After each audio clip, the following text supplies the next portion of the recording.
Hello, you are listening to the Childcare Director's Chair podcast. Your host, Erica Sakosio, invites you to join her community of passionate and inspiring leaders in the ECE field, where she discusses, reflects, and shares the best ways to invest in our children, families, teachers, and community. Because after all, we know they are the heartbeat of any successful program. Did you know that childcare programs can leave thousands of dollars on the table each year, simply by not keeping track of open balances or collecting past due payments?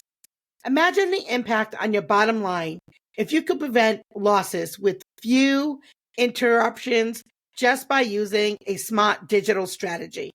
Welcome to the Childcare Director's Chair podcast. I'm your host, Erica Sakosio, and today we are joined by Sasha Reese and Daniel Andrews, the founders of Playground. We're going to uncover how embracing technology can ensure that you're not missing out on any revenue, because we know every dollar counts. And you need your revenue to maintain a high quality program and keep your teachers, families, and communities happy. In today's episode, we're going to talk about some tech essentials, communication wins, billing made easy, and revenue protection. And of course, enrollment management, because that's the worst when you have a huge wait list and you don't know what to do with it. So let's welcome our guests, Sasha and Daniel, to the show. Welcome. Thanks, Erica, for having us. We're excited to be here. Yeah, thank you so much. Yeah. So I had the privilege to meet you at the Born to Teach conference, which was amazing connections. And I feel like all the vendors there were just super in tune with each other. It was such a good time. And I had the opportunity to hear a little bit about your background story. But for all of our friends who weren't there, why don't you share a little bit about what Playground is, because it's not playground equipment outside, what Playground is, and a little bit about your origin story. Absolutely. I love to talk about my origin story because it's actually my family. I grew up in and around my mom's childcare center. She ran a childcare center with 350 students. And I'm a technologist. I went to school in the Bay Area. I saw high tech. I saw how startups were working. And then I'd come back home and I'd see that so many processes were kind of stuck. And I made it my life's mission to see how much I can improve her business, her operations, make her life easier, families' lives easier, and also provide like a higher quality of childcare. But, you know, she had floor-to-ceiling file cabinets for all of her paperwork. She has to keep it for 5 years in California. So to me, that was crazy. I'd never actually seen a file cabinet anywhere outside my mom's office. She was collecting 350 paper checks. Parents would put their checks in the children's backpacks. And then when the teachers would go and grab the lunch boxes out, they'd take the checks and put them into the office. She had a huge binder in each classroom with all the allergies, emergency contacts, medications that the students are taking. And it was kind of scary when you had a substitute teacher who didn't know the children well. You could have accidentally fed them something wrong or not given the medication. And so we built Playground in order to serve my mom's school. I actually built it alongside my brother and Sasha, who's my mom's third son, essentially. But then the rest of my family is also in early child education, and they started using it. My aunt started off as a family child care owner and now runs 2 centers. My grandma is a preschool administrator. My sister's an occupational therapist for childcare. And so it's a whole family affair. But high level, what Playground is, we're an app and a website for managing childcare businesses. And our goal is to make sure it's the only software you need to run your center or program across the board. So anything you might need or any other systems where you're copying data back and forth, our goal is to eliminate that, make it easier for you, easier for your staff, and ultimately a better quality of care for the children. So I'm laughing because, I'm old, and I'm laughing because I have the other filing cabinet, the one that's married to your mom's filing cabinet. I have that filing cabinet as well.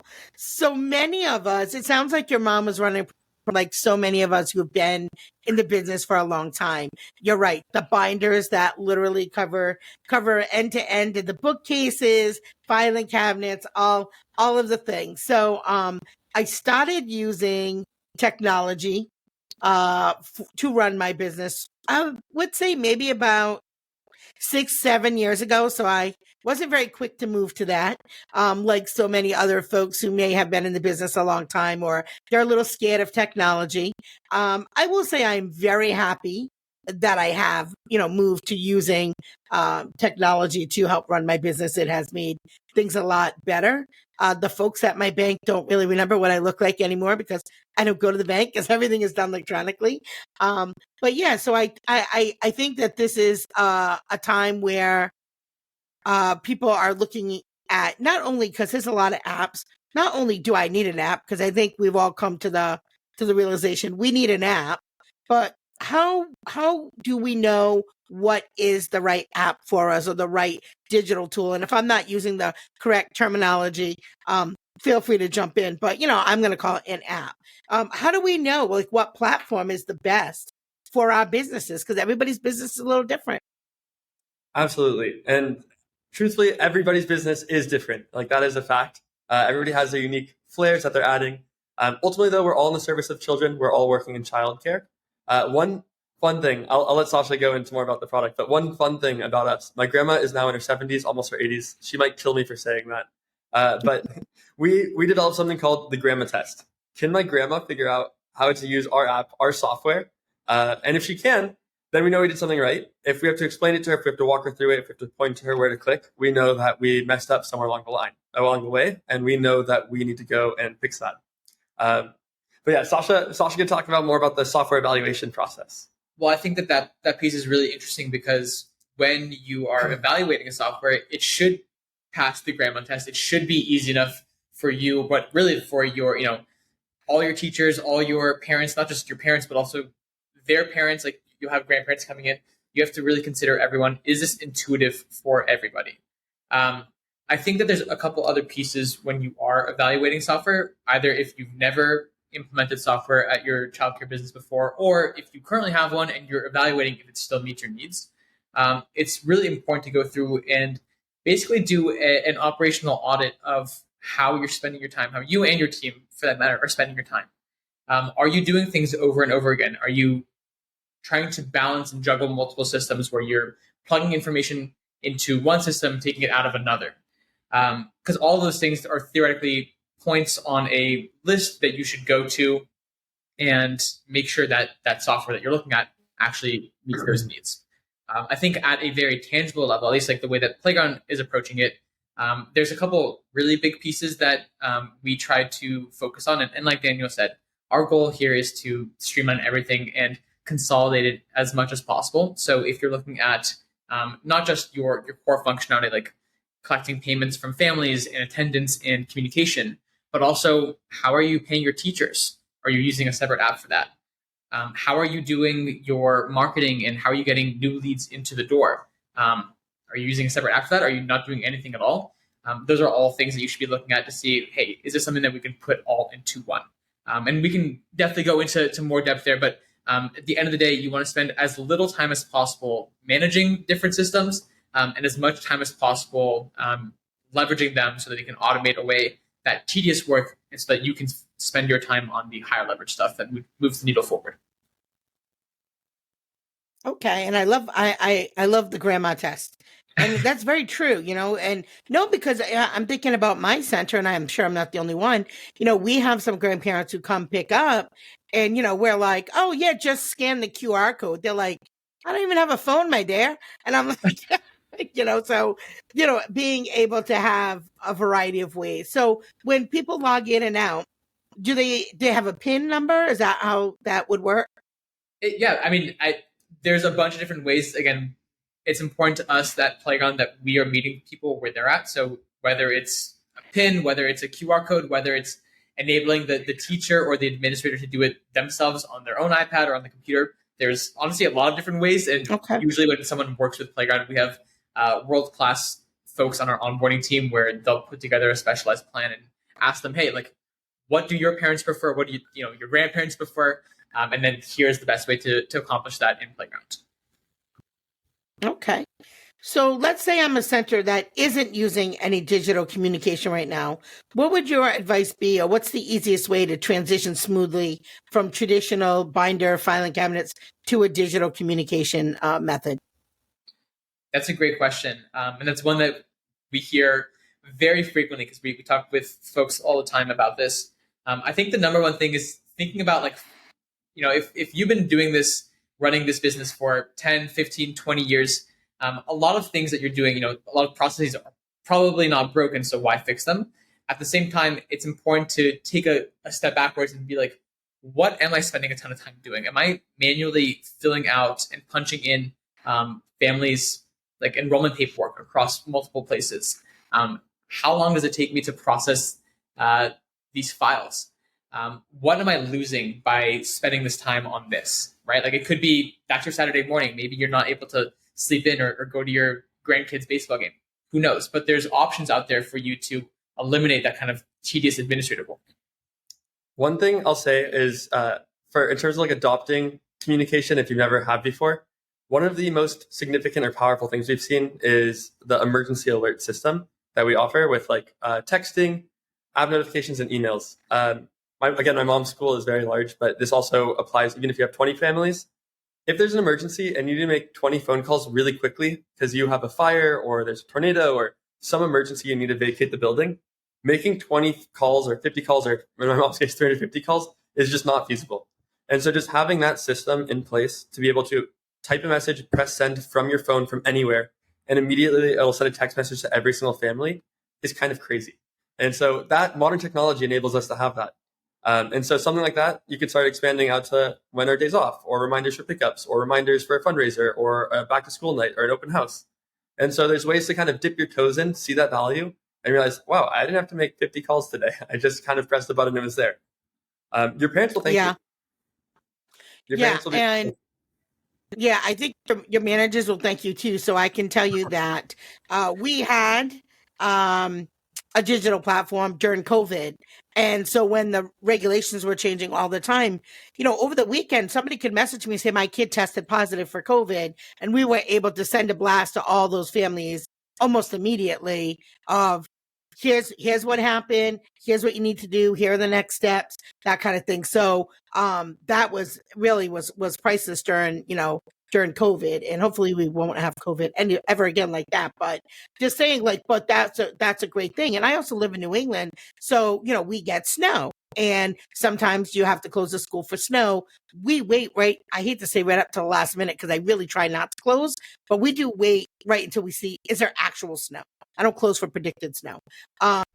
So that has been really, really helpful at our center, just being able to communicate really quickly to not having to call 35 staff and say, hey, we're closed tomorrow, right? Just literally, here's the message, boom, one button, and everybody got the notification at the same time. So I definitely see the value in it.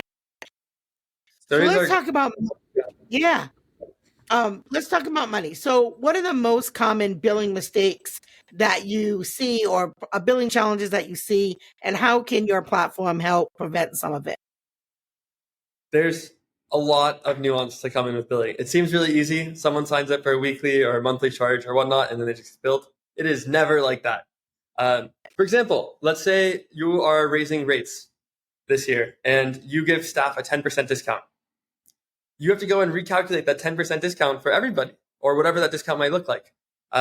And so if you're doing that paper and pencil, knowing that these numbers are wrong, somebody has automated payment setups with you or something, and your system doesn't adapt to that, it causes a huge issue. Another issue is incidental billing. We see so many people who are scared of even implementing incidental billing, like before care, or after care, or lunch programs, or late pickup fees, late payment fees, because of the amount of time it takes to manage those different processes. And so we see that being like a very big and difficult undertaking for many people. I think a big piece there is folks don't realize how much money they're leaving on the table because of, granted, it doesn't seem significant to like track and bill someone for, okay, you were here 4 minutes late, I'm going to charge you an extra $2. But like very quickly, those fees add up depending on what you're, let's say, again, like that pickup policy as an example, that adds up very, very quickly, especially because you have to incur, maybe it's a bit of overtime for that staff that has to stay behind. The other piece there is like, how do you bill? And I think one big thing that we see, a best practice at least, is like billing in advance of care. Folks should be billing for the enrollment slot, not the actual attendance. And I think that sometimes is like a hot take in the industry, but it's a really good way to ensure that you are maintaining your cash flow as a business owner. You're getting cash in advance of care. You are securing that you're able to pay for a staff member to be there for that enrollment slot. And it also helps introduce a bit of stability for the rest of the kids in the program, the rest of the families in the program, the rest of the staff in the program. I think overall it is a big win, and is one that some folks, when they implement from going, billing in arrears to billing in advance, see like this aha moment. What have you seen? Yeah. I feel like, well, there was a lot of things. I felt like where it helped is, well, one, I used to do QuickBooks. And so I used to have to print out statements, send it to my directors, who then had to give them to parents. So there was a delay there. Sometimes payments would cross over. So now when I talk to a parent on the phone, we can look at the same thing at the same time. We can go over their statement together. So that I thought was invaluable. Also, I think if I missed a vacation week or they missed a vacation week, we were able to find discrepancies pretty quickly. I think definitely having the money just flow right to the bank has really been a godsend. And again, just keeping that cash flow, because a lot of us are super busy. I mean, I'll speak for myself. Maybe I'm the only director who works in their center and sometimes is in a classroom and can't make it to a bank for like 3 days, but I'm probably the only one that happens to. Right. But just being able to have your money just go in really quickly is great. I would say that was probably the best thing, was having the money go in quickly and then also being able to find any discrepancies. I also love not having to print out end of the year tax forms. They had all their information there. They literally could print it out. Like, that alone saved me so much time. It used to be the parents would put their name on a list. Okay, we need a tax form, and and then you would have to print it out from QuickBooks, and it just was a lot of steps, where now they can literally print it out, the federal ID number, this is it, print out for the year, and they had their information right there. So it works really nicely. So ease for them too, like you said. It isn't just just about us, but ease for the parents too. Especially if you have people who switch off and pay, because there's families where they alternate which parent is paying. There's a lot of different things like that. We have folks that get childcare where it also helps you find kids who fall out of subsidy. Because again, if you don't have a huge office team, right? Kids fall out of subsidy all the time. If you don't catch it, weeks can go by without you getting paid and not catching it. Where if you're invoicing them through the subsidy, when you get your money and you go to put it in, you go, aha, I didn't get paid for Johnny, and you catch it a lot quicker, right? You're laughing because but these are real issues that we all face day after day. And so one of the things that I really, really is so close to my heart is, we all know that the childcare industry is going through it right now. That's the nicest way to say it. Going through it, there's a lot of changes. If I can save 2 childcare centers from this podcast, I will be fulfilled. Like, I want to make sure that as many childcare centers stay open as possible. And this is an area that I feel like, if we can make sure that we collect all the money that is due to us. Also, if you're picking up other revenue sources, like you had mentioned earlier, the federal food program, right? It's a lot easier if you have something tracking it for you than paper and pen. And I'm just going to say it because I've been there, counting the tick marks and going, okay, this is the number of kids who ate breakfast. I know you're shaking your head, but this is the reality that we lived in 10 years ago, right? I've been doing this for 25 years. So this is a very real reality. And so now that I use the platform that I use, I'm able to pull things up quickly. Same thing for DHS. When they audit you and they say, okay, I need to see your attendant records for this billing period, you're hitting a button. You're not going downstairs to the filing cabinet and pulling all these papers out. And so this can really help you not get in trouble with your audit.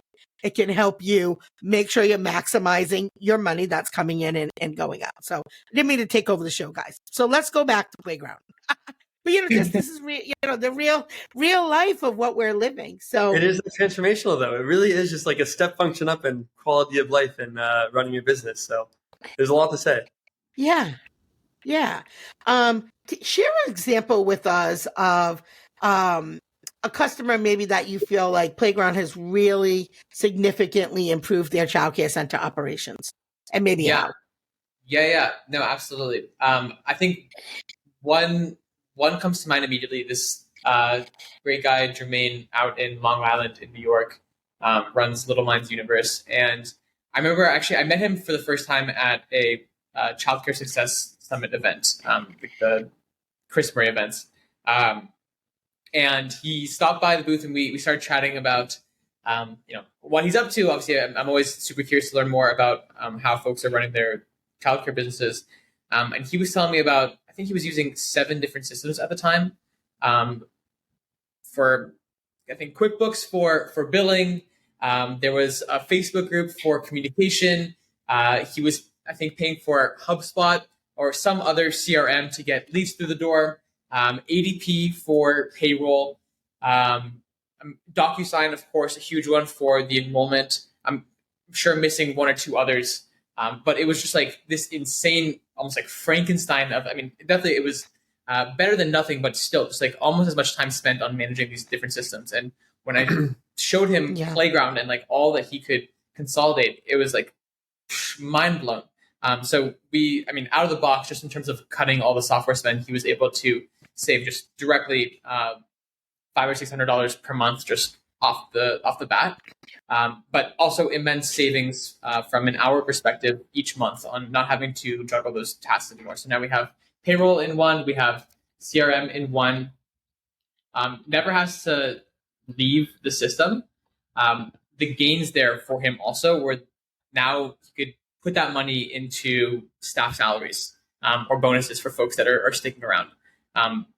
We're super duper close with him, and so continuing to work to make sure that the system is being developed and continue to get enhanced to meet his growing needs. But I think that's one of the most profound experiences that we've heard, where folks were able to see Playground implemented and then immediately take the gains made from it and implement it into other parts of their business that would also benefit. Okay. I wanted to ask, so this is probably not a good question, but this is not on the pre-questions, guys. Here's my question for you. It's a question that probably several people are thinking about. So how long have you been in business? How long has Playground been around? 5 years now. Okay. So what continually has happened to us in the last 7 years is people keep buying out other people's businesses. I don't mean childcare businesses, but platforms. Okay. Mm-hmm. So what is it, what does that look like? What do you guys think? Do you think that this is something that people can expect? Because it's very frustrating when you just learn a system. Because this happened to me. This is why I'm bringing it up. And I belong to so many Facebook groups that I cannot tell you how many times this question comes up. What app are you guys using? Because I heard this one was selling to this one, or this one isn't working right. So what are your thoughts about that? Because it's very common. I see it in Facebook groups literally every day. First, my mom would kill me. So let's start there. This for us is like a life business. This is like our life's work. We think that the industry needs a lot of help in a lot of places. I think there's a lot of work to be done on some of those things we can't control. Some, or we could try to influence, like government policy, funding, regulation, licensing, all of these other aspects, these things that make us shake our fist. But there's some things that we do have control over, like, me as a business owner now of Playground, to kind of impact, and especially my family and our family friends. And that really is that like operational side of the back office piece. Not necessarily as much in the classroom with the teachers, the education. Almost every educator I meet is fantastic. And they really care. They're really deeply passionate about the work they do. But that back office piece is not as exciting. And one of the most frustrating things for us, and I go on rants about this, is I think a lot of people have built something and then kind of stop. And they haven't built like the platform. There's always like those itches, those things that slightly annoy you, that keep getting you back, your messaging support. And like, we want to be there to be the change in the industry. We want to show what can be done. We want to show what we can actually build, that we can build something amazing. And then we also want to influence that government policy wherever we can. We now are working with several states across the country. We're working with a bunch of NGOs across the country, shared service alliances, Childcare, where someone you mentioned as well, in order to try to help shape and influence policy. Try to make it easier for licensing, so you're not scrambling through documents. Like, we train licensing now to find those paperwork and documents. All this to say is that, like, my entire family's in this. I built this with my brother. This is kind of our life's work. This is what we're going to be working on for the next 10, 20 years. We have no interest in selling. I don't know how else to like really clarify that, but I think people okay. Really You answered that question perfectly. And I'm going to tell you why. There's two things that I absolutely love about that. One, I love that you are a small business owner. Please do not ever lose sight of that, because once people start getting really, really big, they kind of forget that. So I want to applaud you for that. The other thing that you said that really resonates with my heart is that you care about our industry, because sometimes people just come into this industry because it's a lucrative industry, or it was. But it was a lucrative industry. People come in, they capture the money, and then they're out. And so I love that you have that personal family connection, and that you understand for many years now what it takes to really run a childcare center. So that's why I asked that question, because I do think that's one of the things that can separate you from some of the big guys, in a good way, So please never lose sight of that. I love it. Before we wrap up, tell us a little bit about the best things about your program, what you think makes it different besides you guys, because you guys are amazing. Besides that, tell us a little bit about what you think functionality wise, what makes you a little bit different than some of the bigger other apps out there. Absolutely. I think a lot of this just kind of comes from the lived experiences also. So I'll talk about product a little bit, but I think, there's a lot more than that when you buy software. Mm-hmm. You're buying like the whole experience that comes along with it. So for example, like I used to sit in my mom's office at her preschool and listen to angry parents come in because they're upset about how some billing thing was going on or some paperwork that was missing. And I like deeply understand and empathize with those families, and then also the administrator who has to deal with it. So like one thing, for example, is like we aim to respond to all inquiries, like all support requests, all help questions, anything else, 30 seconds. Like our goal is to really just be there where they need us. While that angry parent's still in the office, can we help you and make sure that we can resolve this, and not like support will get back to me in 2 to 3 days. The onboarding Sasha mentioned before is very personalized and one-on-one. We work in a service industry. Parents are dropping off their children for the first time. Oftentimes it's the first time they're ever separated from their children for more than a few hours at a time. And so it's a very emotional experience. It's very tough, but we're here to serve them, and we're here to serve those who serve them as well with the software piece. And so that onboarding piece where you intimately know and get, some people get to know some of our support reps or onboarding reps really well, actually. Like people are sending each other back and forth Christmas cards and holiday greetings and everything else. But that's more like how we interact with our customers, how we interact with the people that use Playground. And I do think that's important. I think that's something that we really spend a lot of time and effort on. The other piece is the product itself, right? Childcare is changing, as you said, last 7 years, we've been through it. We are releasing new products, new features, upgrades, enhancements. We release like 20 or 30 of them a week. And we post that publicly for everyone to see, including our competitors, because we know that we can move faster than anybody else. And we actually don't care if our competitors copy us. It's lifting the entire industry. If they find that we do something great and they can reproduce it, like we want that. We think that the whole industry will grow because of it, and we're excited about it. But we want to lead that charge, and now we are leading that charge, like paperwork, right? Where people are able to fill out paperwork online.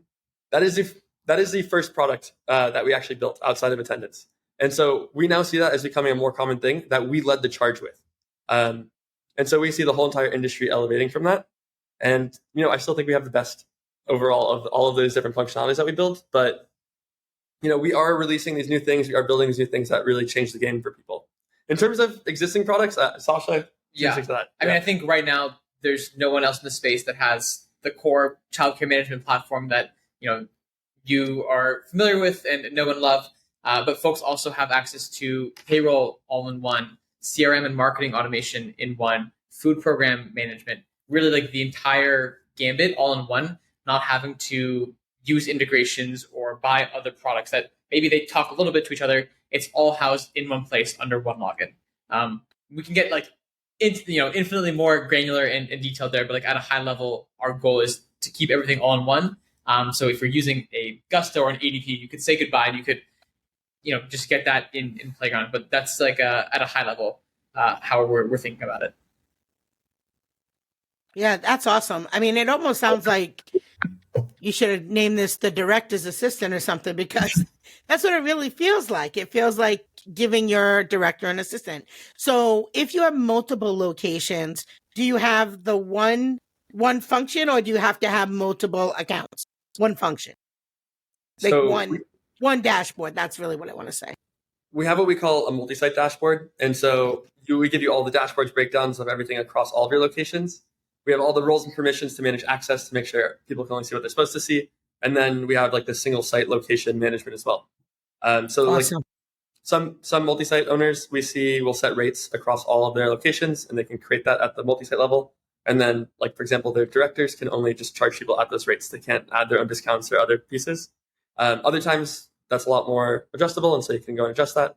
But this way you can see all of your finances across the board. You can see all of your enrollments across the board. You can see all of your expenses across the board. You can track your entire P&L in one place for multi-site owners. But then also you can have that granular control at the per center level as well. I think what's also interesting there is you're able to pull reports across all the locations. And if you want to drill into, I want to see, what collections look like at this location versus a second location, you could identify who's doing better and then drill into like, okay, what are they doing differently that I can then implement across the rest of my locations, ultimately benefiting and improving collections across the board. So we have a ton of ability for you at that level. Yeah, I mean, you definitely need accurate real-time data to make good business decisions for sure. So every director is at the edge of their chair right now wanting to know, how do they get their free demo to talk with you guys and see if you're the right tool for them? Give them all the info. Yeah, absolutely. If you are interested in learning more, feel free to visit us online at tryplayground.com. Or you can call or text us at 310-625-3726. I'm going to say I called their office today and I got Benny in 2 seconds. When I called for Benny, they said, hold on, and I got Benny. So that was a nice, refreshing experience. So folks, I'm going to put the link down below. As always, thank you for tuning in day after day. If you found today's episode valuable, don't miss out on future insights and expert advice. Subscribe to the Childcare Directors Chair podcast today. Hit the subscribe button wherever it falls on our screen, and join our community of childcare professionals who are committed to excellence. Your next big idea for boosting efficiency, revenue could be just one episode away. So hit that subscribe button as always. And thank you. And remember, it's the little details that make a big difference in the success of your childcare business. Bye, guys. Thanks, Erica. Thank you. Well, all the cute little kiddos have been picked up and it's time to go home. And that'll do it for another episode of the Childcare Director's Chair. Please leave a review so Erica knows the information is helping you to manage and improve your childcare centers. Remember to subscribe to get the latest episode from Erica's Childcare Director's Chair.